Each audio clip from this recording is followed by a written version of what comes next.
नमस्कार, SBT news में आपका स्वागत है। पेश है 22 जनवरी शनिवार सुबह 6:15 बजे राजस्थान की बड़ी खबरें। राजस्थान के मुख्यमंत्री अशोक गहलोत ने कहा है कि राज्य सरकार प्रदेश में विद्यार्थियों को गुणवत्तापूर्ण शिक्षा उपलब्ध कराने के लिए प्रतिबद्धता के साथ कार्य कर रही है और गत 3 वर्षों में शिक्षा के क्षेत्र में एक से बढ़कर एक फैसले लिए गए हैं। गहलोत मुख्यमंत्री निवास से वीडियो कॉन्फ्रेंस के माध्यम से जोधपुर जिले के झालावन में मेघवाल महिला छात्रावास के शिलान्यास समारोह को संबोधित कर रहे थे। उन्होंने कहा कि सरकार के निर्णयों का सकारात्मक परिणाम भी देखने को मिला है। हमारा प्रयास है कि बालक बालिकाओं को शिक्षा के माध्यम से आगे बढ़ने के बेहतर अवसर मिले। उन्होंने छात्रावास के लिए मुख्यमंत्री सहायता कोष से 5 लाख रुपए देने की घोषणा भी की और CSR फंड के माध्यम से भी आर्थिक सहयोग उपलब्ध कराने का आश्वासन दिया। राजस्थान के चिकित्सा एवं स्वास्थ्य मंत्री परसादी लाल मीणा ने कहा है कि खाद्य पदार्थों में मिलावट किसी भी स्तर पर बर्दाश्त नहीं की जाएगी। मीणा गत दिवस शुद्ध के लिए युद्ध अभियान की प्रगति की जानकारी लेकर समीक्षा कर रहे थे। उन्होंने कहा कि आमजन को शुद्ध और मिलावट रहित खाद्य पदार्थ मुहैया करवाना सरकार की जिम्मेदारी है। उन्होंने अधिकारियों को ज्यादा से ज्यादा खाद्य पदार्थों के सैंपल लेने व मिलावट पाए जाने पर उनके खिलाफ सख्त कार्रवाई करने के भी निर्देश दिए हैं। उन्होंने बताया कि प्रदेश में 1 जनवरी से अब तक 1700 से ज्यादा खाद्य पदार्थों के सैंपल लिए गए हैं। उन्होंने कहा कि प्रदेश भर में प्रतिदिन औसतन 100 सैंपल लिए जा रहे हैं। राजस्थान में केंद्रीकृत बैंकों से जुड़े किसानों की कर्ज माफी पर सियासत जारी है। एक दिन पहले कर्ज माफी की मांग को लेकर बीजेपी सांसद किरोड़ी लाल मीणा के नेतृत्व में जयपुर में हुए प्रदर्शन पर कांग्रेस ने करारा जवाब दिया है। कैबिनेट मंत्री प्रताप सिंह खाचरियावास ने मुख्यमंत्री आवास के बाहर हुए प्रदर्शन पर बीजेपी को जमकर आड़े हाथों लिया है। साथ ही पूरे प्रदर्शन को नौटंकी करार दिया है। खाचरियावास ने कहा कि बीजेपी के नेताओं को ये नौटंकी बंद करनी चाहिए। अगर उन्हें किसानों से लगाव है तो दिल्ली जाकर केंद्र सरकार से बात करें या प्रधानमंत्री आवास के बाहर धरना दें। केंद्र सरकार केंद्रीकृत बैंकों को कर्ज माफ करवाना चाहिए। किसानों के हितों में पहले भी मुख्यमंत्री अशोक गहलोत ने बड़े फैसले लिए हैं। साथ ही पिछले दिनों फिर से बड़ा फैसला लिया है। अब 5 हेक्टेयर या इससे कम भूमि वाले किसानों की कर्ज के नाम पर जमीन नीलाम हो सकती है।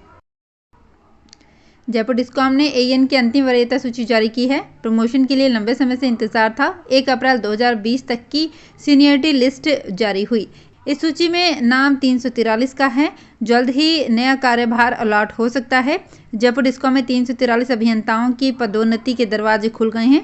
डिस्कॉम प्रबंधन ने लंबे समय बाद अंतिम सीनियरिटी लिस्ट जारी की है। 1 अप्रैल 2020 तक की सीनियरिटी लिस्ट जारी कर दी गई है। जयपुर डिस्कॉम अंतिम वरीयता सूची जारी होने के बाद जल्द ही नए कार्यभार और तबादला सूची को जारी कर सकता है। राजस्थान के राज्यपाल एवं कुलाधिपति कलराज मिश्र ने खेती को टिकाऊ और लाभदायक बनाने हेतु स्मार्ट कृषि को बढ़ावा दिए जाने पर जोर दिया है।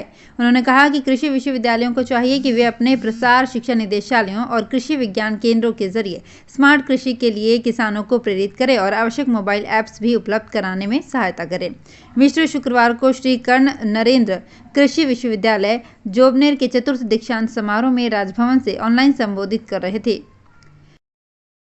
रेल मंत्रालय ने शुक्रवार को राजसमंद संसदीय क्षेत्र में 5 रेलवे स्टेशन पर ट्रेनों के ठहराव की स्वीकृति दी है। इससे स्थानीय लोगों को फायदा होगा। सांसद दिया कुमारी ने केंद्रीय रेल मंत्री अश्विनी वैष्णव का राजसमंद संसदीय क्षेत्र में आने वाले विभिन्न रेलवे स्टेशनों पर ट्रेनों के ठहराव की स्वीकृति के लिए आभार व्यक्त किया है।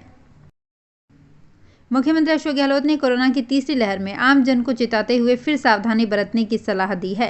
गहलोत ने कहा, ओमिक्रॉन का बाद में प्रभाव क्या होगा ये अभी पता नहीं है, इसलिए सावधानी रखनी बहुत जरूरी है। मुझे 2 बार कोरोना हो गया। कोरोना को इजी में मत लीजिए। तीसरी लहर में मौतें कम हो रही है तो लोग लापरवाह हो गए हैं। सभी लोग मास्क लगाएं और पूरा ध्यान रखें। हमारे यहाँ ओमिक्रॉन से मौतें नहीं हो रही हैं, वो इसलिए क्योंकि यहाँ वैक्सीनेशन हो गया। राजस्थान में 94% वैक्सीनेशन हो गया है। गहलोत जोधपुर के झालावन में मेघवाल बालिका छात्रावास के वर्चुअल शिलान्यास समारोह में बोल रहे थे। भाजपा ने उत्तर प्रदेश विधानसभा चुनाव के लिए तीसरी लिस्ट जारी कर दी है। इस लिस्ट में 85 कैंडिडेट्स के नाम हैं। इनमें रायबरेली से अदिति सिंह को टिकट दिया गया है, जो कांग्रेस से भाजपा में शामिल हुई हैं। अदिति रायबरेली से कांग्रेस के टिकट पर चुनाव जीती थी। उन्होंने 20 जनवरी यानी गुरुवार को ही कांग्रेस से इस्तीफा दिया है और शुक्रवार को ही उन्हें भाजपा से टिकट मिल गया है। पश्चिमी राजस्थान के सबसे बड़े जल स्रोत जवाई बांध धीरे धीरे खाली होता जा रहा है।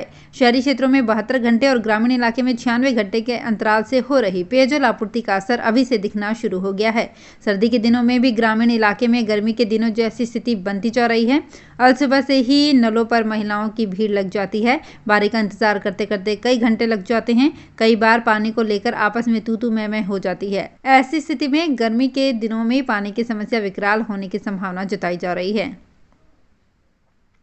राजस्थान हाईकोर्ट ने राज्य सरकार को जोधपुर में बाल संप्रेषण गृहों में रहने वाले बच्चों के लिए स्थापित किए जा रहे कौशल विकास केंद्र में राजस्थान आयुर्वेद यूनिवर्सिटी द्वारा विशेष रूप से डिजाइन किए गए पाठ्यक्रमों को भी मॉड्यूल में जोड़ने को कहा है, ताकि इस उद्देश्य के लिए चुने गए बच्चे दक्ष हो सके।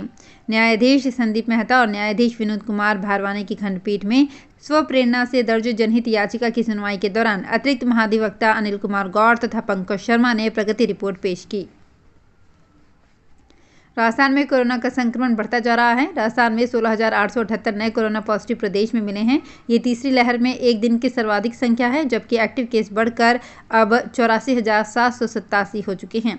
पिछले 24 घंटों में 10,175 मरीज रिकवर हुए हैं। इसके बाद भी मरीजों की संख्या बढ़ती जा रही है। जयपुर के बाद जोधपुर और अलवर में सर्वाधिक मरीज मिले हैं। वहीं जयपुर, अलवर, जोधपुर, उदयपुर और कोटा में सर्वाधिक कोरोना के एक्टिव केस हैं। करौली में बिजली चोरों पर लगाम लगाने के लिए विद्युत निगम की टीम लगातार छापेमारी कर रही है। टीम के शुक्रवार को जिला मुख्यालय के विभिन्न इलाकों में बिजली चोरों पर छापेमारी से बिजली चोरी करने वालों में हड़कंप मच गया। इस दौरान सतर्कता दल ने विभिन्न कॉलोनी मोहल्लों में पहुंचकर बिजली चोरी करते हुए 25 जनों को पकड़ा, जिन पर 5,25,000 रुपये का जुर्माना निर्धारित किया है। भाजपा ने पंजाब चुनाव के लिए 34 कैंडिडेट की पहली लिस्ट जारी कर दी है। इसमें 12 किसान परिवारों से जुड़े नेताओं को टिकट दी गई है। 8 अनुसूचित जाति के नेता भी चुनावी मैदान में उतारे गए हैं। भाजपा की पहली लिस्ट में 13 सिख चेहरे हैं। इसके अलावा डॉक्टर, वकील और सेवा मुक्त भी भाजपा की टिकट पर चुनावी जंग में कूदेंगे। इस सूची में भाजपा ने कांग्रेस से आए विधायक राणा गुरमीत सोढ़ी की टिकट अनाउंस कर दी है। भारत में कोरोना के बढ़ते मामलों के बीच Indian Council of Medical Research के टॉप साइंटिस्ट समीरन पांडा का एक बड़ा बयान आया है।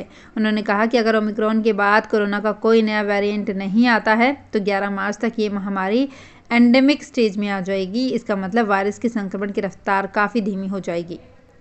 पणजी से टिकट न मिलने से नाराज चल रहे गोवा के पूर्व सीएम मनोहर पर्रिकर के बेटे उत्पल ने बीजेपी छोड़ दी है। मनोहर पर्रिकर भी इसी सीट से चुनाव लड़ा करते थे।